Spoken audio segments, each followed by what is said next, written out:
On this week's Intelligence as a Dump Stat, Rule of Thule claims more undeserved credit for the Bro SR, Microscopic Animal has a microscopic brain, a meme might have been made by a poser, and Oxford Gamer thinks modern gamers are expected to think too much.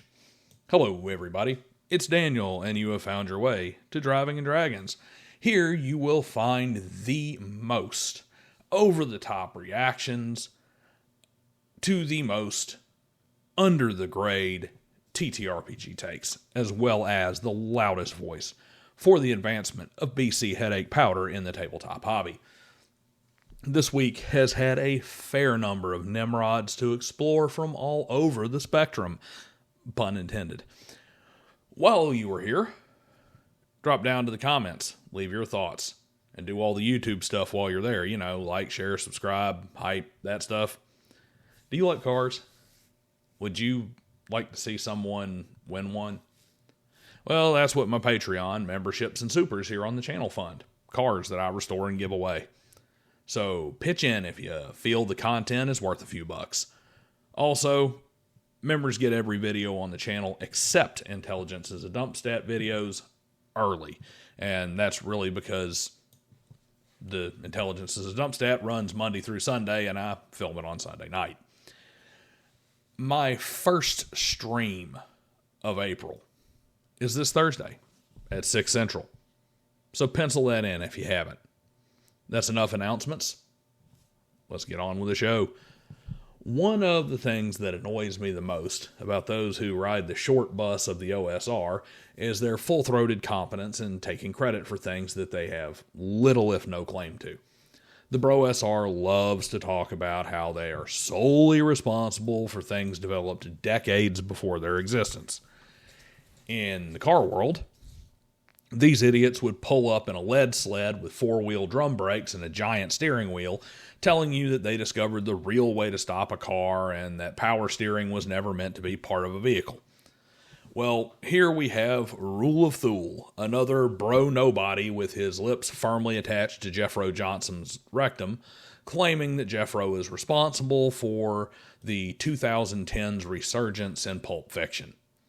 That's right, the teacher leaving the room to teach kids about Lord of the Flies is just like how Jeffro launched the pulp revival with his book Appendix N, A Literary History of Dungeons and Dragons. That's right, folks. Jeffro wrote a book in 2017 with its first public workings posted in 2015. And that started the pulp revival, guys.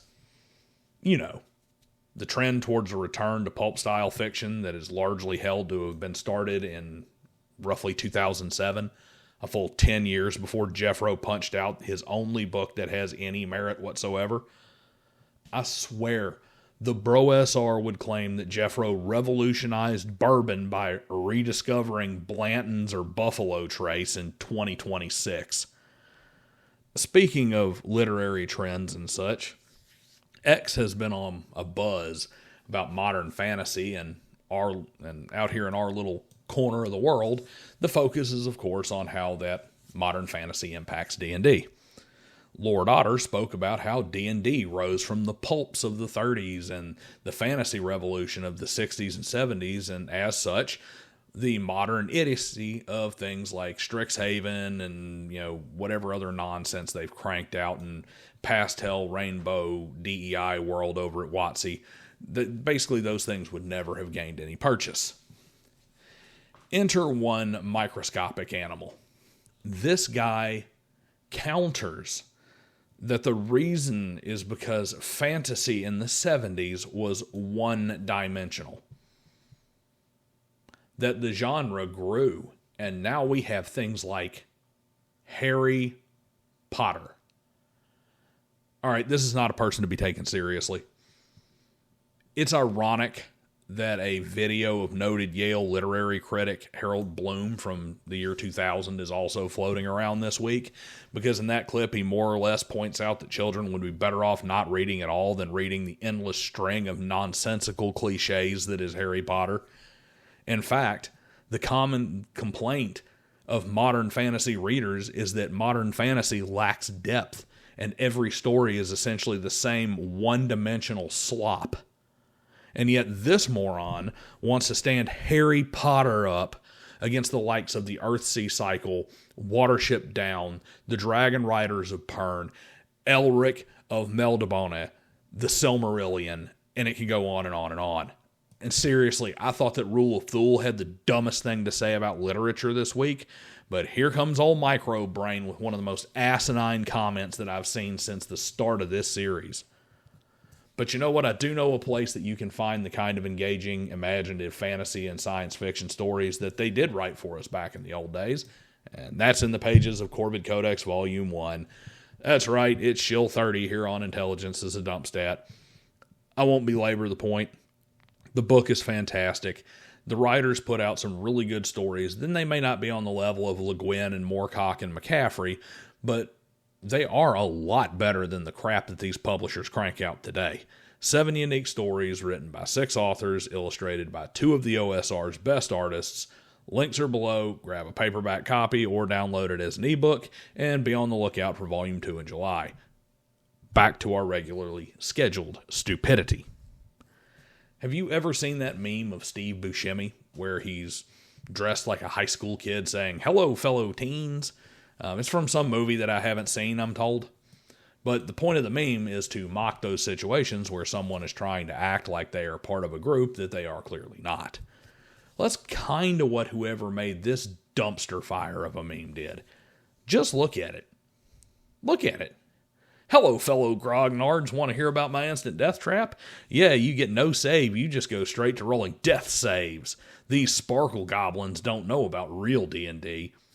I mean, seriously, if you're going to mock modern players for being soft, don't include modern softness like death saves in the meme.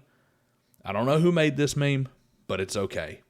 You started with 5th edition, and we all know it, and that's just fine.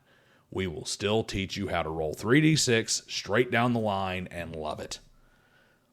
Oxford Gamer made the same mistake in the opposite direction. Kind of a theme going on in this episode. People saying really, really stupid shit related to reading.